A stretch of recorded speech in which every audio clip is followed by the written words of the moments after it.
Assalamualaikum warahmatullahi wabarakatuh. Kembali lagi bertemu dengan saya Gary Gumelar Pratama, dosen di Fakultas Hukum Unpad, yang pada kesempatan kali ini akan menjelaskan lanjutan dari video saya sebelumnya.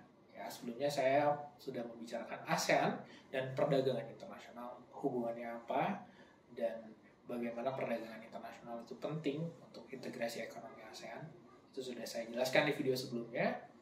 Sekarang saya akan menjelaskan kelanjutan dari materi tersebut, yaitu Regional Trade Agreement dalam kerangka ASEAN. Fokusnya adalah di trade in goods, karena banyak sekali ya, ada investment, ada modal juga, kemudian ada services yang saya tidak mungkin cover di dalam satu video ini. Jadi saya akan fokus kepada Regional Trade Agreement di bidang perdagangan barang atau goods. ASEAN Trade in Goods Agreement atau A3 merupakan instrumen hukum utama yang menjadi kunci dalam penjelasan kali ini, dan kunci juga dalam memungkinkan perdagangan di region ASEAN bisa lebih ditingkatkan lagi dengan penghapusan hambatan, baik hambatan tarif atau non tarif, sehingga produksi dari bisnis-bisnis yang ada di ASEAN itu bisa lebih ditingkatkan lagi, dan hasil produksi bisa disebarkan lagi ke semua negara ASEAN dengan tanpa dibebani tambahan pajak, misalnya pajak masuk atau biaya tambahan atau peraturan-peraturan yang tidak menguntungkan bagi negara-negara ASEAN. Jadi dengan adanya trade in goods ini dan mimpi ASEAN untuk menjadi single production dan single market, ini awalnya bisa diwujudkan dengan ASEAN Trade in Goods Agreement, karena tadi hambatan-hambatan perdagangan bisa dieliminasi sehingga produksi bisa lebih ditingkatkan, kemudian pasar dari produsen satu negara juga bisa semakin expand ke negara-negara ASEAN. Nah, dengan adanya A3 seolah-olah ASEAN membuat satu benteng di regionnya untuk dalam hal perdagangan barang. Dalam hal ini barang yang diproduksi dari satu negara ASEAN itu bisa lebih murah juga dijual ke negara ASEAN lainnya. Dan ini akan berbeda apabila barangnya diimport Kalau barangnya diimport dari luar negara ASEAN kemudian dijual lagi di negara ASEAN, ini tidak akan menikmati pengurangan atau eliminasi tarif dan non-tarif barriers ASEAN Trade in Goods Agreement ini atau A3 ini dinegosiasikan pada tahun 2009 dan sudah entered into force, sudah mulai berlaku di tahun 2010. ASEAN Trade in Goods Agreement A3 ini bukan perjanjian perdagangan regional yang pertama, tapi sebelumnya itu ada ASEAN Free Trade Area. A3 ini menggantikan AFTA.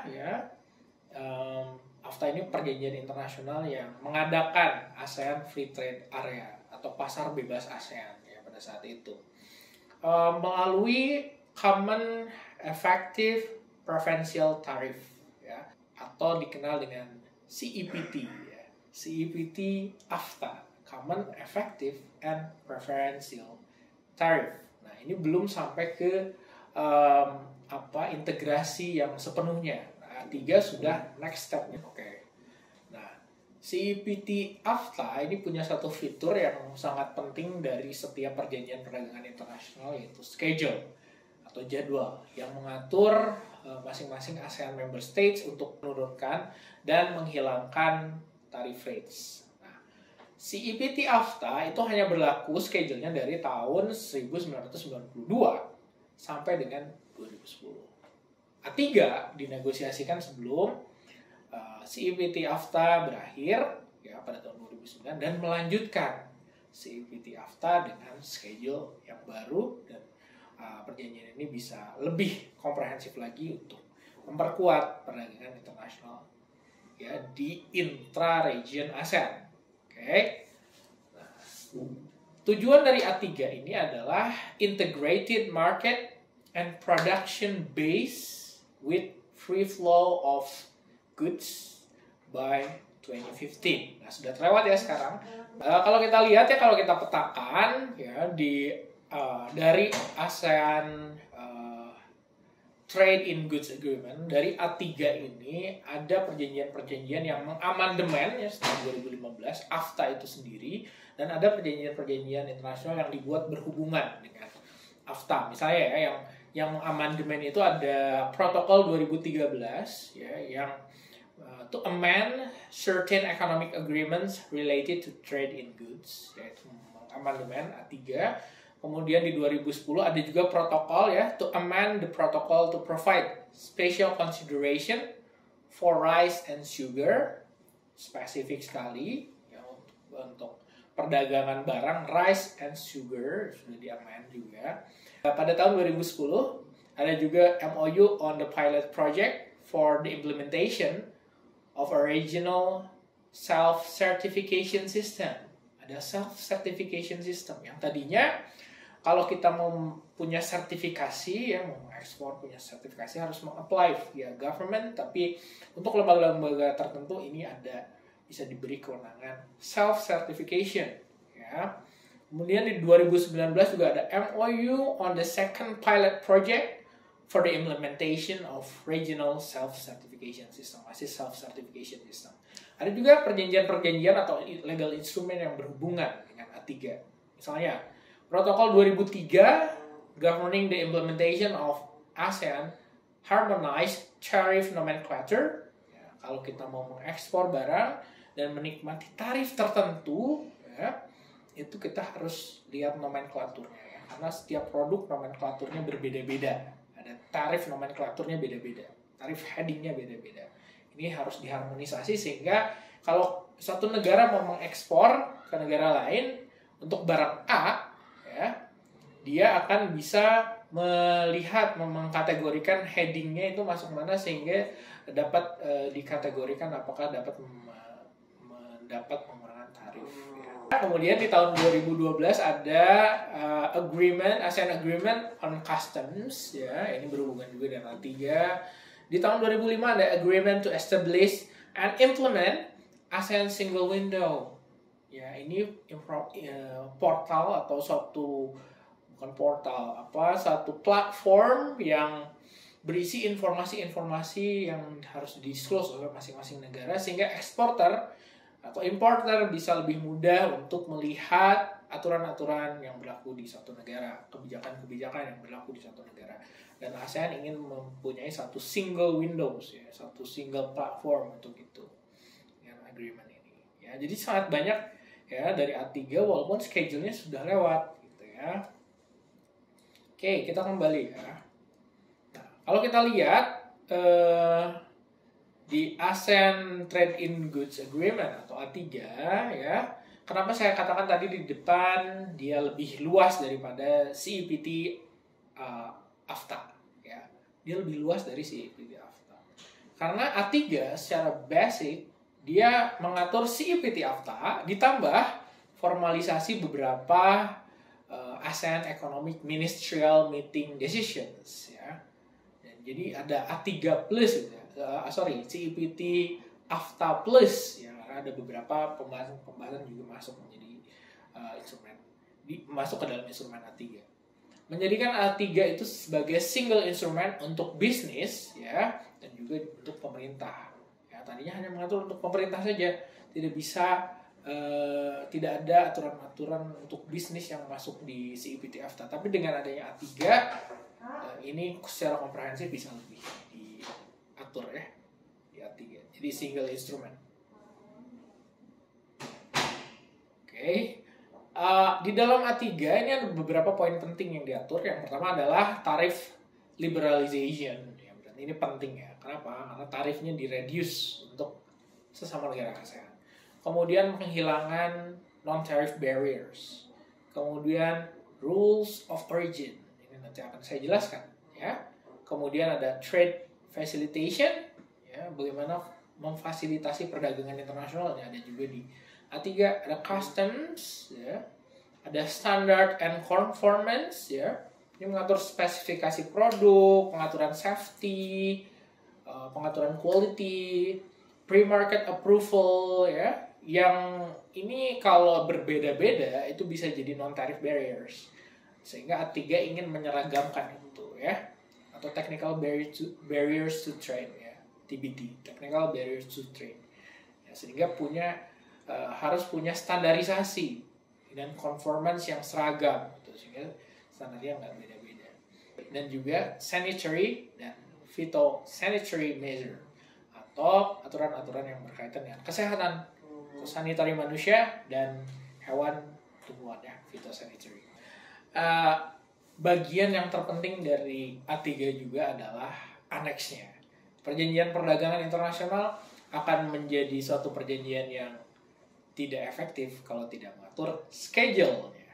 Nah, Aneks 2 ini mengatur TRS atau Tariff Reduction Schedule, ya, TRS, Tariff Reduction Schedule, untuk masing-masing ASEAN Member States dengan mencantumkan Tariff Reduction Schedule untuk setiap produk, ya, per tahun sampai dengan tahun 2015. Jadi seberapa jauh satu AMS, ya, ASEAN Member State, harus meliberalisasi, ya, perdagangannya untuk satu produk tertentu, dan per tahun itu schedule-nya sudah ada di Aneks 2 dari A3, ya, sehingga ini transparan, ya, bagi semua bisnis maupun pemerintah. Baik, untuk schedule negara yang masuk ke dalam kategori CLMV, Kamboja, Laos, Myanmar, dan Vietnam, atau negara-negara yang belakangan bergabung dengan ASEAN, ya, dia tarif reduction scheme-nya atau tarif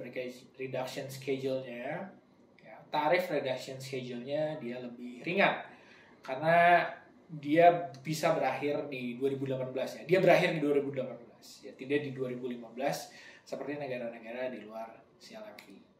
Oke.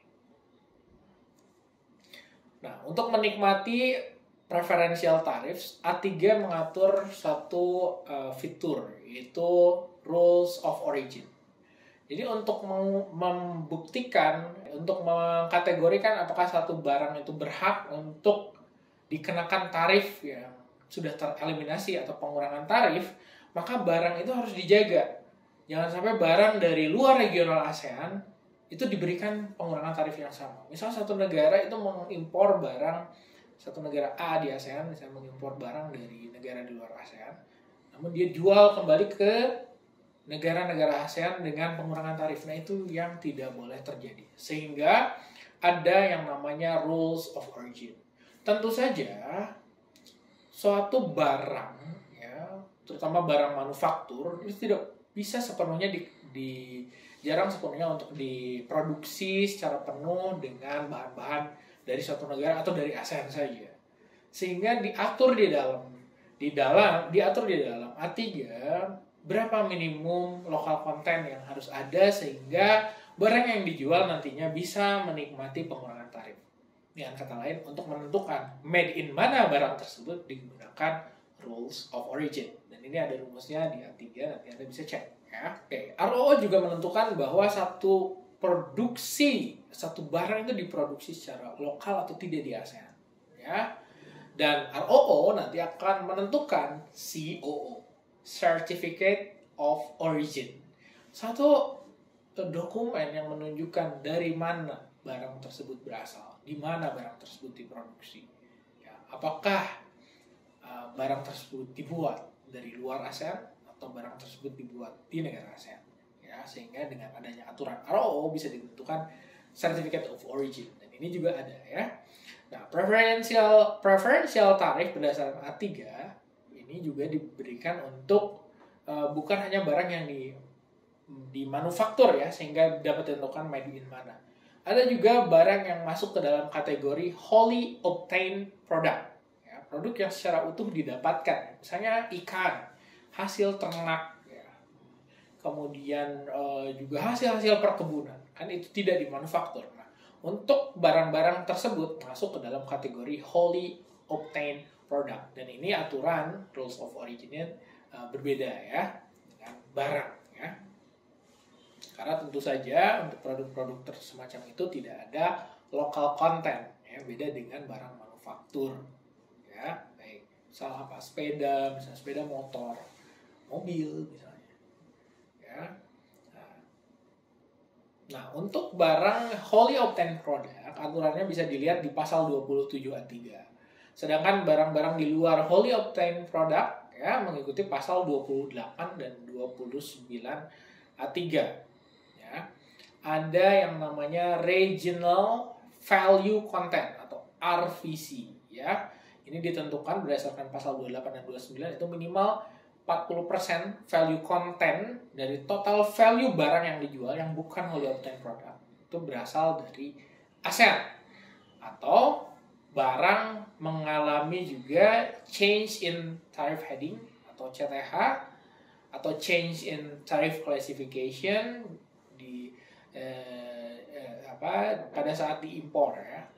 Barang tersebut sebetulnya awalnya misalnya adalah wholly obtained product, tapi ketika masuk ke dalam satu negara, diolah misalnya gandum diolah jadi sereal di satu negara. Nah itu akan berbeda juga perhitungannya ya, akan mengalami change of tariff headings ya, change of tariff headings pada saat itu ya, ketika dia berubah bentuknya, mendapatkan nilai tambah.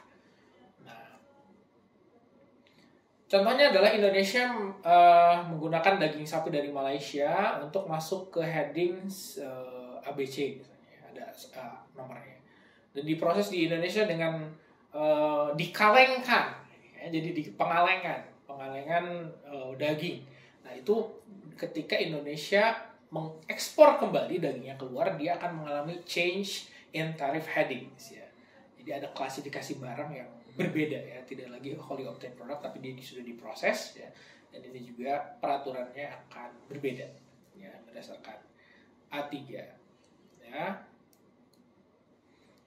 nanti dicek ya pasal 26 ya tentang ROO-nya.